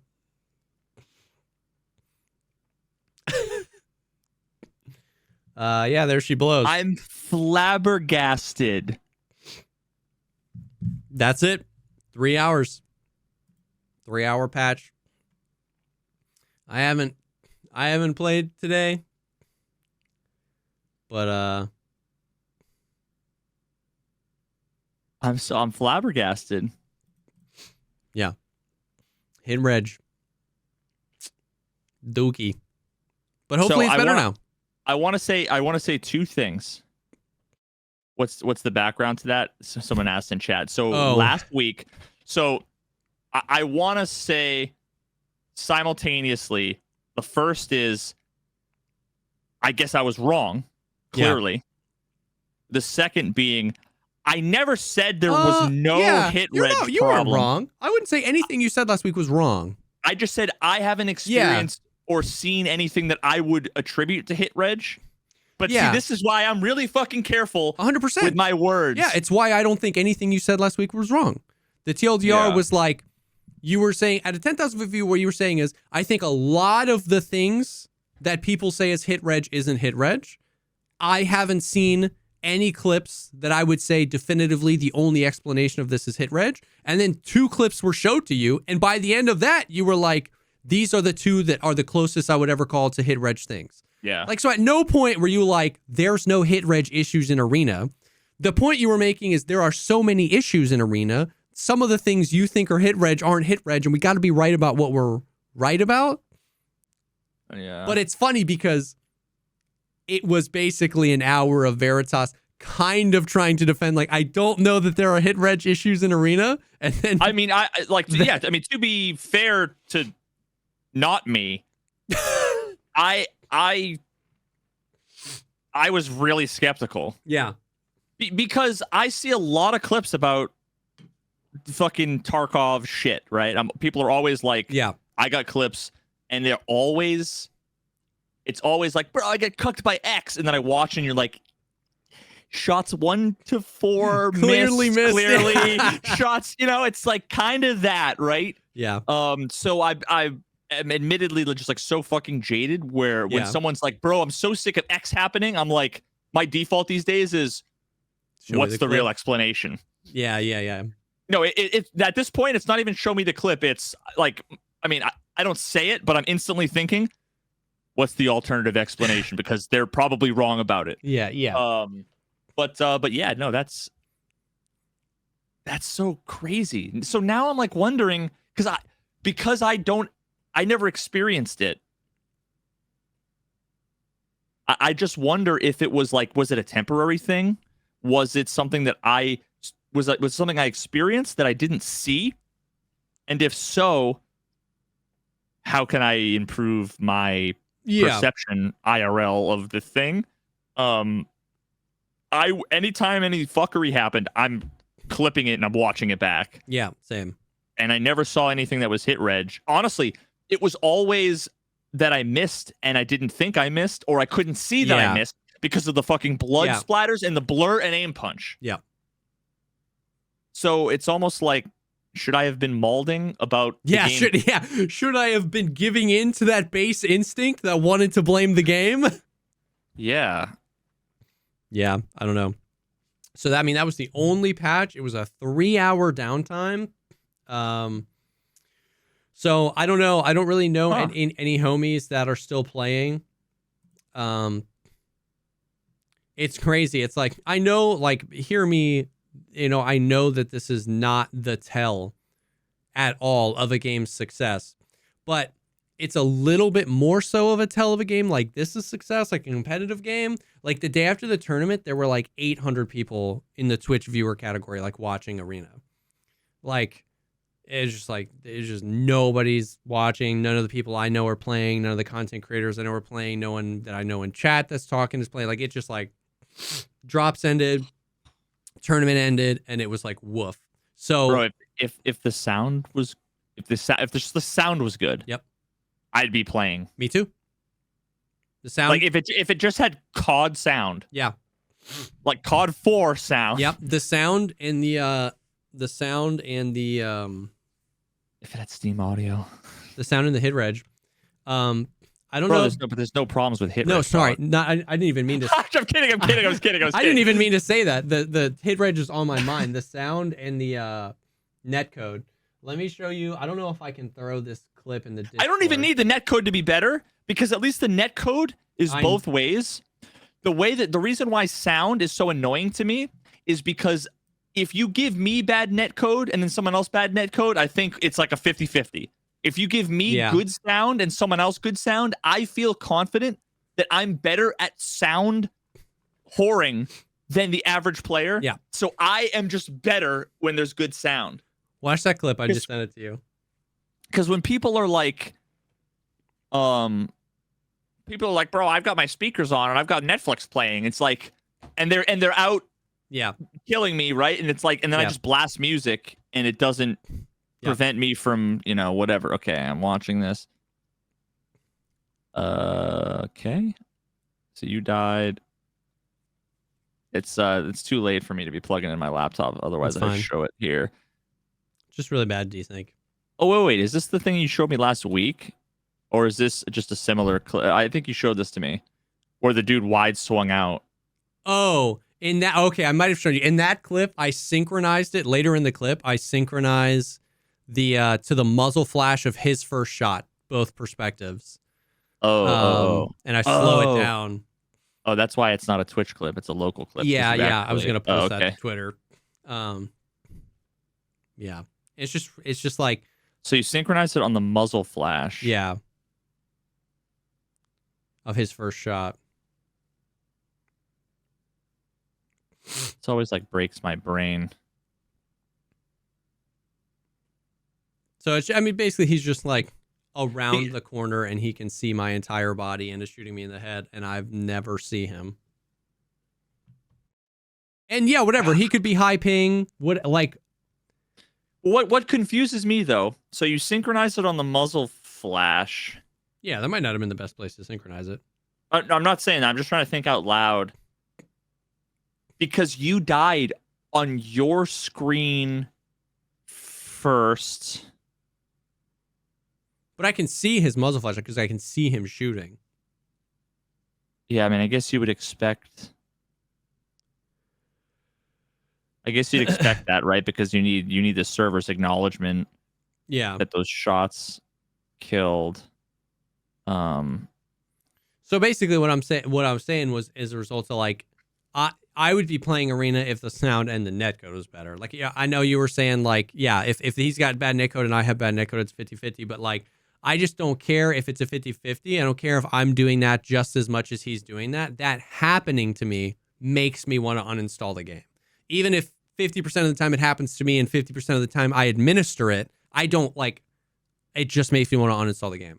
You know what I mean? So like, and therein lies, I've been thinking a lot since our last episode, and we came down really hard. Like a few people were like coming in and being like, God damn, like you guys went crazy on Arena. And here's why. I've literally been like ruminating on this since last week. We have talked ad nauseum about how the core issues of Tarkov, the cake, not the icing, the cake is the big 3 or 4: netcode, desync, cheaters, audio. Like these things, if every other like system, if you're in your game works, if the economy in your game works, like if those things are all good, these things are bad, you have a bad game.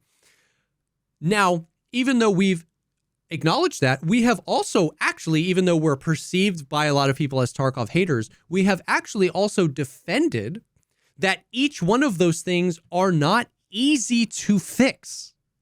Yeah. And that in a game that's been live since 2017, a game that was supposed to only service 10 to 20,000 concurrent players that now sees 400,000-500,000 at a time, you know, that's hard to do. They've upgraded engines multiple times. They've done a lot. I've defended a lot that it's hard to just fix the audio, right? Well, I want to say cheaters is significantly harder than netcode, which is 1,000 orders of magnitude harder than sound. And sound, yes. Sound, especially in our Arena, should be not trivial, but like not as hard as Tarkov, but it shouldn't be that big. What I'm saying is that we acknowledge that those are the biggest issues of the game, but we have also publicly and many times acknowledged these things are hard to fix. They're hard to fix in a live game, right? They're hard to fix without breaking other things for the players playing it. The reason why I went so hard and balls to the wall of disliking Arena is because I don't have that level of remorse because they didn't have to launch the game. Every shred of defense I've offered up for BSG has been the game is live, and it's been live, and they didn't know it was going to get this popular, and it's really hard to fix a live game. They had 6 years of extreme criticism and scrutiny around their audio and their netcode. And then they said, we hired this other team to build a game from the ground up. And they did it just like, they didn't have EA, like a publisher, being like, this goes live this day, or we take our money back. And I acknowledge that I don't know all of the inner workings behind the scenes. Maybe that video was right and they had no money and they pushed it out, whatever, Reddit thread, whatever. I don't care. What I'm saying is that for me personally, That is why I don't have any remorse or defense. Because it's like, how is the audio that bad? I genuinely don't understand. You had 6 years. You've done 3 different. You had your own audio engine, then you plugged in Steam audio, and then you plugged in Oculus audio. Everyone's talked about the audio for so long. You built this game from the ground up. You had smaller maps. Like did they build it from the ground up though? Okay, is the thing. Not from the ground up, but that's how they positioned it early on. Like, we got this separate team and we were able to learn a lot from Tarkov, and we're gonna not from the ground up, but as far as I can tell, it's a copy paste. What I'm saying is that they had all of the knowledge of the past 6 years. So with Tarkov, yeah, okay, whatever. I can see XYZ. Maybe it's not as easy, even though I'm frustrated. With Arena, I get no audio killed, and then I get that bad a desync, and I'm like, I'm uninstalling. Like, how? So I just don't have. That's what I'm saying. It's like, you released the game. You said it was going to be competitive. You guys, like, how? Like, there's no universe. I accept the Earth is actually flat. Before I accept the Veritas Pro team played that build and didn't say, hey, the audio sucks dick. You know what I mean? Like they were literally like bragging about how they were getting feedback from competitive players publicly. And the audio is this bad. Like, I am overcome with this, like, I don't give a shit. Like, you take this game back, I'm not playing it. Yeah, it's crazy. It's crazy. I'm with you, but from a different angle, which is, as far as I can tell, the game, as far as I can tell, what they did is back in like 2 years ago, okay, they branched off of Tarkov. Yeah. They forked it, okay? They really forked it. And then, yeah. And then built a new UI and matchmaking and whatever system, like, the kits and all that stuff.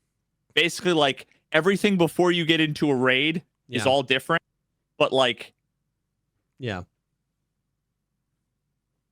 the entire actual controlling your character experience, the world, the way they render graphics, literally, I don't know about you, I've got like pretty high settings, and everything, all of the textures on the walls popping in and out, all the spray paint and everything, it's just disappearing. I'm sitting there, I go to hold an angle, and everything's fucking flickering. Yeah.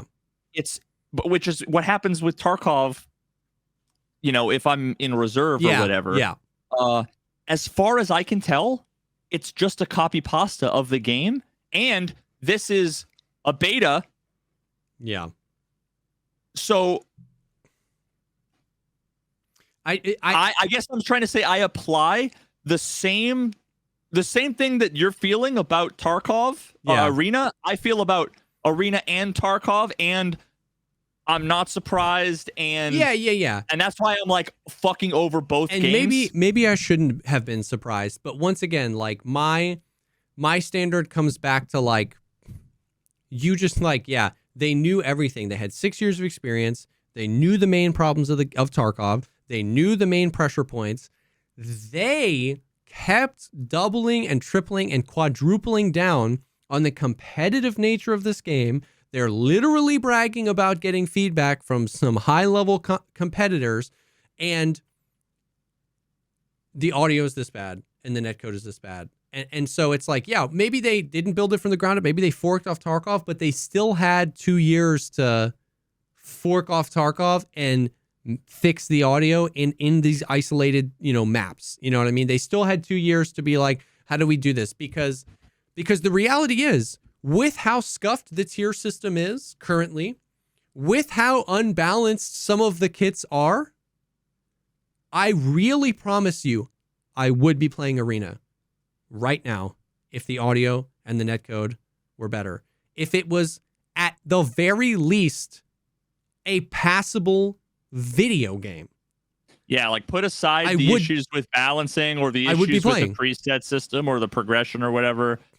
Those are those are just annoyances on top of, those are the fucking cherries on top of the shit cake. 100%. And by the cherries, I mean shit nuggets. And after all on this, top of the shit cake. And after all this time, and after the biggest, like, the biggest patch, the best icing upgrade on the shit cake in Tarkov, we finally got some like cream cheese frosting. It's delicious. This is the best patch ever. And then you find out that it's not cream cheese. We got we got Arena, which was shit cake with shit nugget toppings. And then 2 months later, we got a patch which was just more shit nugget toppings. I was like, I don't know, man. And listen, freaking, yeah, whatever. The comments are going to say I'm dramatic. I was just like offended, like personally offended that after 2 months, the audio was still this bad. The hit reg was still this bad. The desync was still this bad in a game that they doubled down again and again. That's supposed to be competitive. Because once again, most of what we talked about last week was the kits, the unbalanced presets, the tier system, all that stuff, and how it's like makes for a not fun competitive experience. I've talked at length about how I wish Unranked was in, whatever. They keep doubling down on competition. How are you going to like, just like if Valorant's audio was this bad when it launched, like, oh my God. I don't get it. So, well, now it's just not a video game yet. Like it's sub video game. It's sub beta. This is a Unity build test. That's all I'll allow this to be called moving forward. I just like, I can't. But brother, believe that's Tarkov though. Which is why it's worse. The audio's worse than in Tarkov. I mean that. I genuinely mean that. By an insignificant amount. Tarkov has much more complicated. There's stairwells and all that other shit. Yeah, it might be like less bad. Tarkov has dog shit audio. Arena has worse. So let's say what I just said wasn't true. It's not worse. It's the same. The point you're making is, Jesse, like that's Tarkov. That's the game you play, and that's why I've been that's what. There's two things. That's why I've felt that way for so long about Tarkov. Now people are catching up to that I was right all along. I called it years ago. That, but then also now take that, use that to try to understand where I was coming from, where the whole we need more money for whatever, after it's like, you just sold me this fucking shit and now you need more money for this thing that you shouldn't even be asking 150. So that's why I was even more bitter and angry. Does about that make the microtransactions? For sure. No, but what I'm saying, I want to go back. I went on the rant. I said this is sub game. This is sub beta. It's sub alpha. It's garbage. And you said that's what Tarkov is. That is why I'm more offended at Arena. Because in Tarkov, you can go through a whole raid and not find anybody. Sometimes, like, you loot, you kill some scavs. Maybe I kill Kaban. I didn't run into PMCs, and I don't experience those audio issues. I don't experience those desync issues. They made an entire separate video game out of the worst parts of their video game. So that's why that's what makes it more offensive to me, is that like, you're like, that's Tarkov and that's always how it's been. You're right, but there's like huge swaths of normal gameplay in between.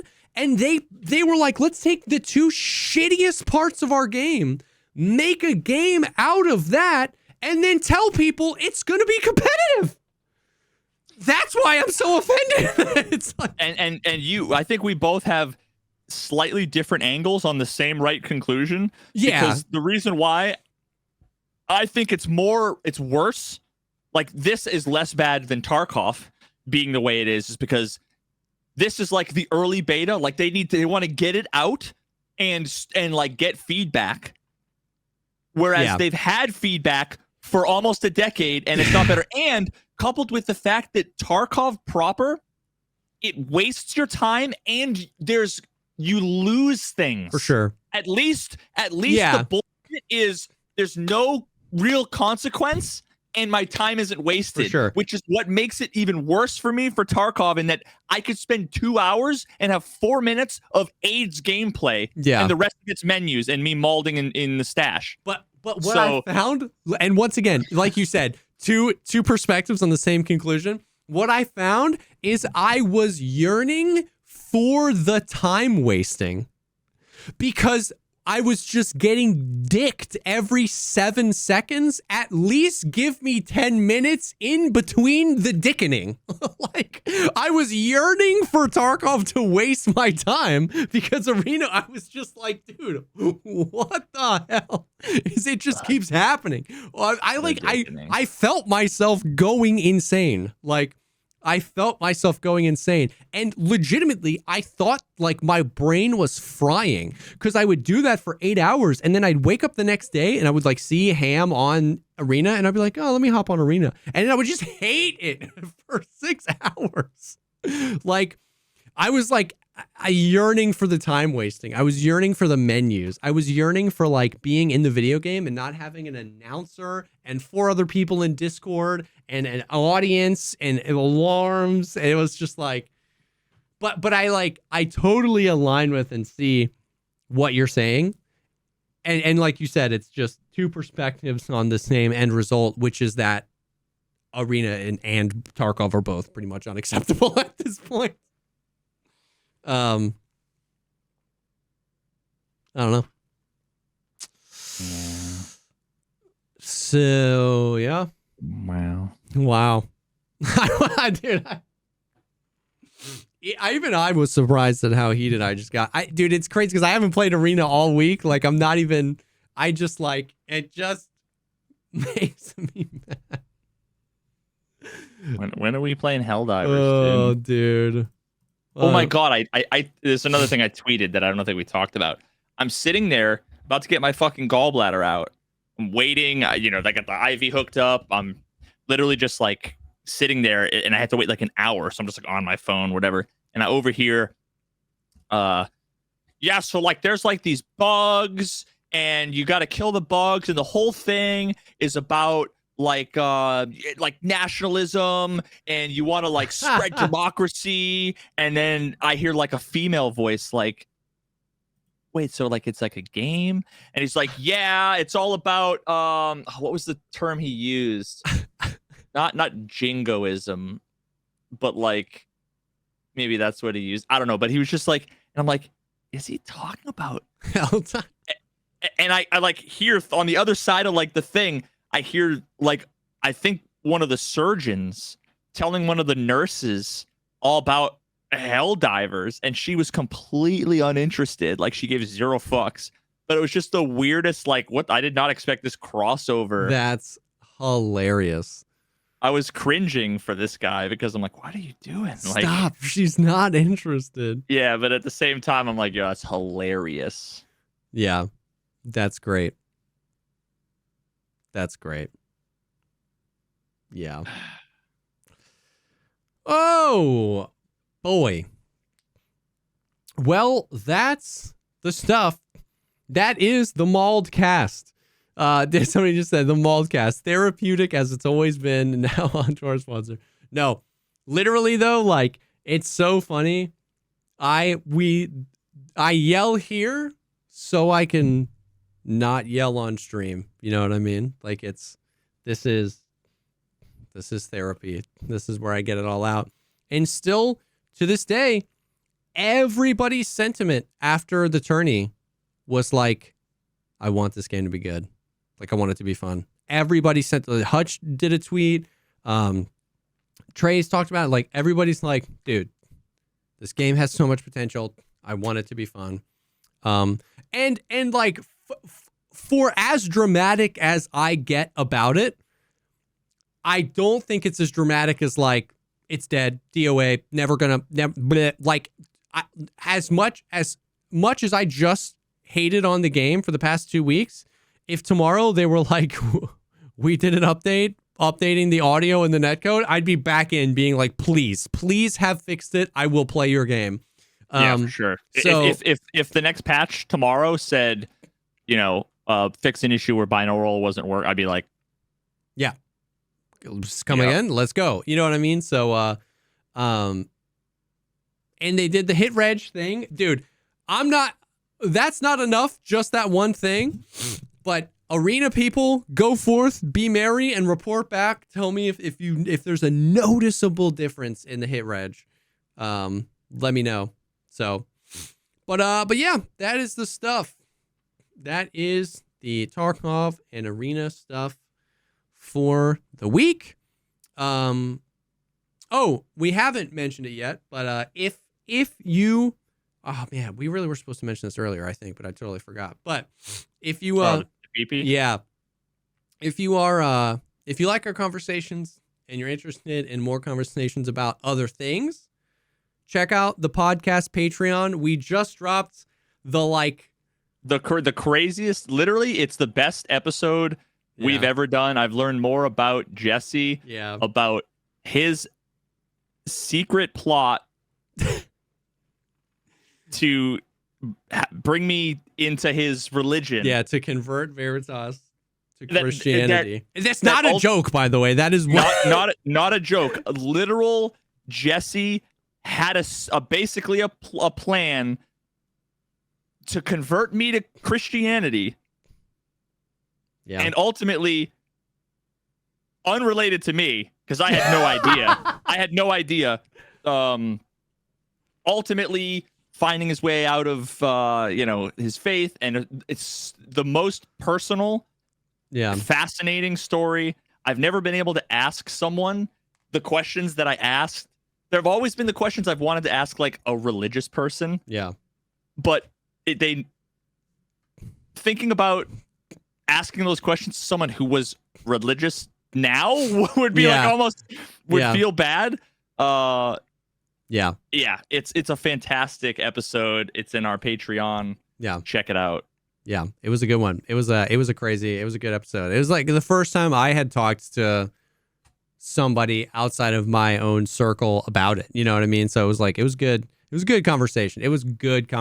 So if you're interested in more of this and conversations like that are outside of gaming and more personal and more fun and sometimes more just like light answering questions, but sometimes like super deep and introspective. We have our own that. Discord, and we literally go through and so far we've basically answered all the questions. Yeah. And if we haven't, it's like we'll get to them kind of, we are on like a little bit of a delay with them, but we if you have a question, you can go on our Discord, ask it, and we'll do our best to answer it. And we basically haven't had any.